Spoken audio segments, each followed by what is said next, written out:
السلام عليكم ورحمة الله وبركاته. أنا إبراهيم. إن شاء الله هنبدأ سلسلة إزاي ترندر في 7 دقايق. لو عجبك الفيديو ساعدنا نوصل لأكبر قدر من الناس باللايك والشير نظرا لقلة المحتوى بالعربي، وما تنساش تعمل سبسكرايب عشان يوصلك كل جديد. هنبدأ ببرنامج الكيشوت. زي ما انتم شايفين هو ده سايت البرنامج بيتعامل مع كل البرامج دي وسهل جدا في التعامل. إن شاء الله هستخدم برنامج الراين.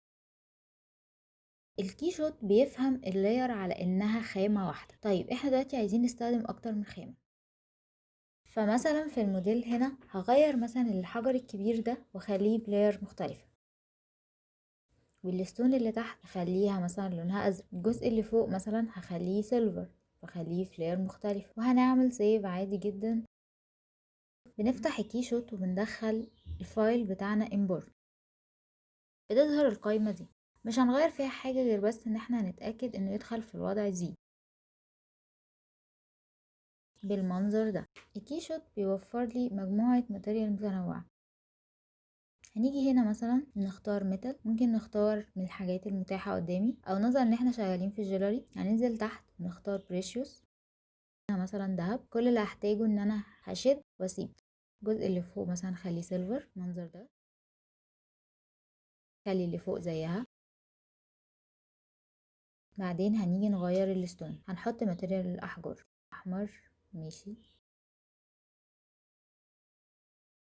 ابيض عادي من غير الوان. ممكن هنا مثلا الاحمر نغير في درجة لونه. هندوس دبل كليك على الماتيريال، هيظهر لي القائمة دي. هنا ممكن اغير في الماتيريال براحتي. فمثلا هاجي هنا مغيرة اللون، خليه اغمق شوية المنظر ده، ندوس اوكي. بعد كده هيجي دور الانفايرومنت. environment هي البيئة المحيطة المنعكسة على الموديل بتاعي، فهو موفر لي مجموعة متنوعة من الماتيريال.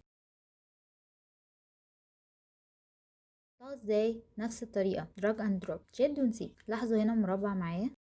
تعالوا نرجع كنترول زد كده ما لاحظتوش. لو انا شديت الانفايرومنت بتاعتي جوه المربع، شفت الفرق؟ الطريقة دي اقدر اشوف كل الاختيارات اللي انا اخترتها. حاجة ما عجبتنيش نعمل لها ديليت. فمثلا هجرب دي او دي تمام، بس محتاجة شوية تظبيطات لان شايفين الموديل فيه اماكن مظلمة قوي.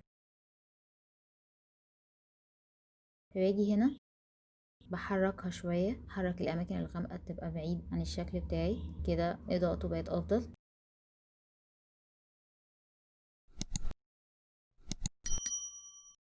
كل حاجة منورة، بس في خطوط كده شايفينها. باجي هنا بروح مزودة البلور.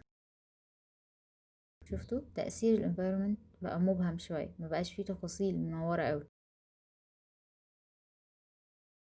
ممكن نزود الإضاءة من هنا،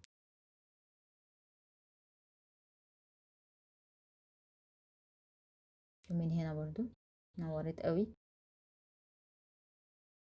ممكن نزود التباين اكتر. تمام.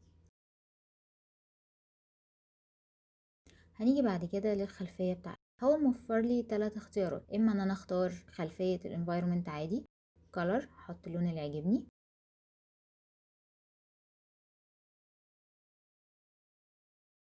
او ادخل صورة خلفية عادي جدا. في بقى اختيار رابع وده اللي انا بفضله، بروح عاملة بلان تحت الشكل بتاعي. ممكن اجي من هنا دبل كليك، بلان دخلت، تظهر لي القائمة دي، واختار بس سكيل واشد المربع الاصفر ده تاني. بس كده، كده بقى عندي بلان تحت الشكل بتاعي.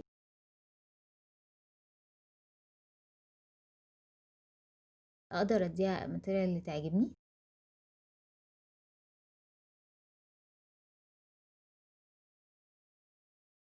مثلا دي فاتحة قوي، بعدين دي مناسبة، احساس القماش يعني احساس ان هي طبيعية اكتر. تمام، بس كده. دي حاجة برضو الاضاءة، هو موفر لي نظم اضاءة مختلفة.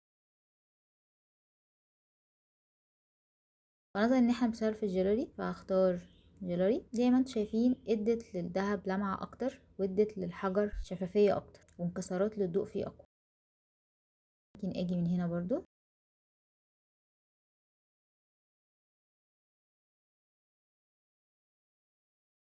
فوكس اكتر على الشكل بتاعي. طبعا ممكن اختار اللون اللي انا عايزاه فوكس بيه، اي لون. اخر خطوة ونعمل رند. بيختار الاسم، اختار اسميها ايه، المكان اللي هسيبها فيه. هو الديفولت بتاعه ان هو مظبوط بيسيب في السي. ممكن اختار مكان تاني.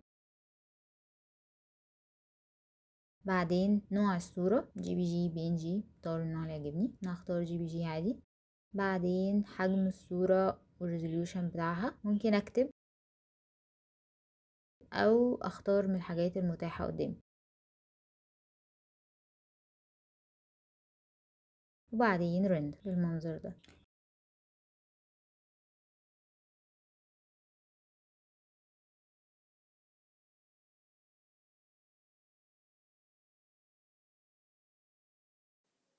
وبكده نكون خلصنا. لو عندك اي استفسار ممكن تسيبه في التعليقات وان شاء الله هرد عليك.